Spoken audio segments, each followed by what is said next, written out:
بسم الله الرحمن الرحيم، ازيكم حبايبي عاملين ايه؟ كلنا عارفين ان الحاجة بقت غالية جدا، الفراخ واللحمة. بصراحة الدنيا يعني بقت صعبة، وربنا يعيننا كلنا يا رب. قلنا خلاص بقى احنا نتجه للسمك، يعني نظبطه كده شوية، لان احنا كنا بنتدلع عليه قوي بصراحة وبنتنك. ولقيت بقى السمك البوري ده حلو جدا، وكان ب75 جنيه الكيلو، لان ده برضو حجمه صغير، يعني الكيلو عمل حوالي 5 سمكات زي ما انتوا شايفين. حلو قوي. مفيش أرخص من كده خلاص في السوق. المهم بقى جبته، وقُلت بقى نعمل بيه أحلى غدوة وأحلى صينية سمك بوري بالبطاطس، تحفة زي ما أنتم شايفين، في منتهى الجمال، طعمها حلو أوي، أوي، أوي، والرز بقى الصيادية اللي ما حصلش ده، والتتبيلة الخطيرة، حاجة بقى بجد في منتهى الطعامة.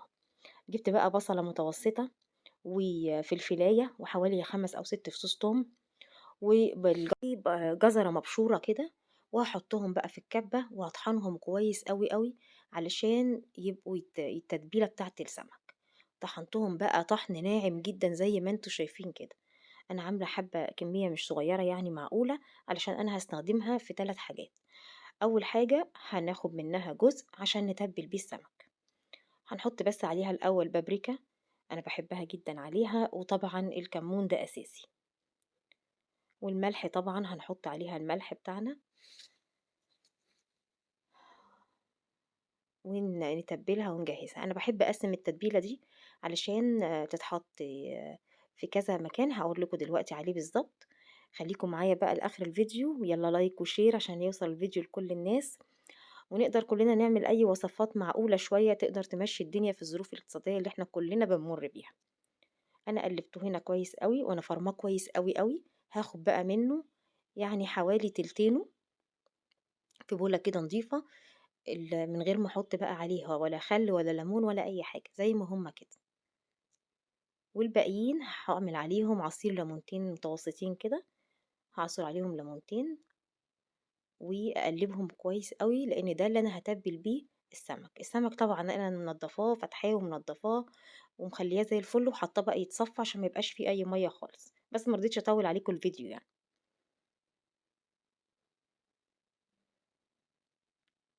زي ما أنتم شايفين كده هاقلّبها بقى كويس أوي، اللي عايز يحط خل يحط. بس بصراحة أنا كده بالنسبة لي كانت حلوة جدًا، وزوّدت بقى الكمون، وزوّدت البابريكا شوية، وقلّبتهم برضه كويس أوي. وهاجيب بقى هنا السمك، حجمها متوسط، هي مش كبيرة أوي، بس كانت في منتهى الجمال طبعًا، وابدأ أتبّل السمكة كويس جدًا من جوّه. هي لو كانت كبيرة كنت شرّطتها كده من برّه، لكن هي كانت صغيرة فالتتبيلة already داخلة جواها كويس أوي. هاتبّلها بقى كويس أوي واضبّطها. دي أنا كنت شرّطتها كده من برّه، بس حسيت إن هي مش مستحملة إن أنا إيه، أقطّعها كده من برّه كمان، لإنها حجمها مش كبير. وهاتبّلهم بقى كويس أوي، أوي، أوي، وأحُط عليهم كل التتبيلة الباقية من برّه ومن جوّه كده، علشان تتشرّب كويس، واسيبها حوالي نُص ساعة كده تتشرّب براحتها جدًا. أتبّلها بقى كويس أوي وأحُطّها على جنب. السمك البوري تحفة، حلو طبعًا في الشوي وحلو في الصينية في منتهى الجمال. وهاجيب بقى هنا الخضار بتاعي اللي هاعمله إيه، الصينية بتاعتي، على ما السمك يكون اتنقع شوية. أنا جبت بطاطسايتين وقطّعتهم كده نصاص، حجمها متوسط، يعني ما ترفّعيهاش أوي لإن السمك ما بياخدش سِوَى، فلا ترفع أوي عشان ما تدوبش خالص، ولا تبقى تخينة فما تستويش، خلّيها في المتوسط كده. قطّعت بقى أنا بطاطسايتين علشان أحطّهم في صينية البطاطس، وأرصّهم بطريقة لطيفة كده عشان برضه يبقى شكلها حلو. وهنضبّطها كده تبقى حلوة أوي، أوي. وهنقطّع بقى بقية الخضار كمان علشان نرُص الصينية بتاعتنا يبقى حلوة، وتبقى هي الغدوة كويسة جدًا، سمك وبطاطس والرز الصيادية بتاعنا. وعلى فكرة البطاطس هنا طعمها حلو أوي، أنا بصراحة ما كنتش متخيلة إنها تبقى طعمها لذيذ أوي كده. بس كتّروا بقى التوابل هنا، لإن أنا ما كتّرتش التوابل شوية، فحسيت إن هي كانت محتاجة شوية ملح كمان. وهنا الفلفل الرومي قطّعته، ممكن طبعًا تقطّعي كزبرة خضرا، ممكن تقطّعي فلفل حراق زي ما أنتِ عايزة، هي أذواق، بس ده بصراحة الخضار اللي كان متوفّر عندي. وهنقطعه كده شرايط زي ما انتوا شايفين. وجزر كمان حلو قوي، الجزر بيبقى طعمه جميل جدا فيها. وبرده بصلاية سوري، متقطعة كده شرايح. انا كنت هحط طماطم بس بصراحة ما حطيتهاش، ما حبيتش ان انا احط فيها طماطم، كنت عايزاها تبقى بالصوص كده بس. وهبدأ ارصهم كلهم فين؟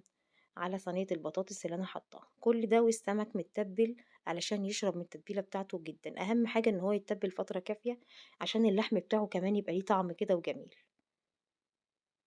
حطيت بقى الجزر وحطيت الفلفل، حتى الصينية بقى شكلها جميل كده تفتح النفس. وسخنت الفرن علشان يدخل على فرن سخن، وخدت نص كمية الخلطة اللي احنا عملناها، وهقلبها كويس مع البطاطس والحاجة. في المرحلة دي المفروض كنت أزود ملح في البطاطس شوية، بس أنا ما زودتش وده اللي ضايقني شوية. بس انتوا بقى زودوا ملح، اعملوا حسابها.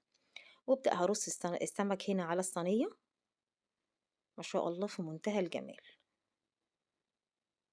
وانزل كل الخلطة على السمك. الخلطة دي نفسها طعمها حلو جدا، الفلفل والثوم والبصل ريحتهم في منتهى الجمال. وهنحط عليهم حوالي نص كوباية زيت على الوش كده، وبعدين هندخلهم الفرن على نار عالية حوالي نص ساعة، وبعدين نفتح الشواية تاخد وش. وهنا بقى حلة على النار، هحط عليها معلقتين زيت، وهنزل عليهم بالبصلة مبشورة كويس. هحمرهم لحد ما لونها هيبقى ذهبي كده عشان نجهز الرز. اهي البصلة مفرومة قوي، مفرومية قوي عشان ما يبقاش باينة قوي في الرز، مش بتبقى ظريفة يعني. تبدأ بقى تستوي، هبدأ بقى اخد اخر معلقة من الخلطة هحطها عليها. يا مجرد ما بقى حطيتها الريحة اتقلبت، مش عارفة اقول لكم بجد، كانت ريحة المطبخ كلها اتقلبت من جمالها. المعلقة دي بالخلطة بتاعتها كمان كانت قعدت شوية على ما خلصت السمك والبطاطس، كانت شربت بقى كلها من بعضها كده فقلبت ريحة المطبخ، اللون بقى ذهبي وجميل. هنزل عليها بالرز بتاعنا. احط معلقة صلصة الاول، كنت نسيت. معلقة صلصة كده عشان تديله برضو الطعم واللون الجميل ده، انا بحبها جدا في الرز بتاع السمك. واحط بقى الرز واقلبه تقلبتين حلوين زي ما اتفقنا عشان نشمعه ويطلع مفلفل. وبعدين نحط الملح بتاعنا وننزل بالمية.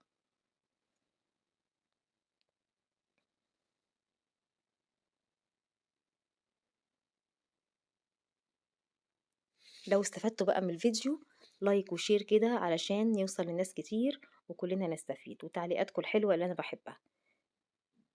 معلقة كمون كمان، طبعا انتوا عارفين السمك يحب الكمون قوي، فحطيت الكمون. وطبعا شوفوا الملح حسب ما انتوا بتحبوا ايه، وندوق كده المية بتاعته نتأكد من طعمها حلو. هغطيه كويس، وبعد كده أول ما يغلي هنوطي عليه خالص. أنا نقلته من العين العالية دي حطيته على عين هادية خالص عشان يتشرب براحته. السمك طلع شايفين بيبكبك ازاي في منتهى الجمال، تحفة. قلبه أبيض زي الفل ومستوي وجميل جميل جميل. شايفين؟ اللهم صل على النبي، كان طعمه حلو جدا جدا.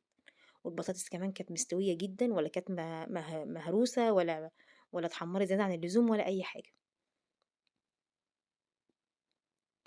عملت كمان جنبها السلطة البلدي الجميلة ديت. بقت البطاطس أنا ما كنتش متوقعة إنها تبقى جميلة قوي كده، بجد تحفة، لازم تجربوها. والسمك بقى وجماله حاجة عظمة على عظمة. نعصر بقى عليها حتة ليمونة كده وناكلها في منتهى الجمال وبألف هنا وشفا. وغدوة حلوة والحمد لله سعرها معقول برضو.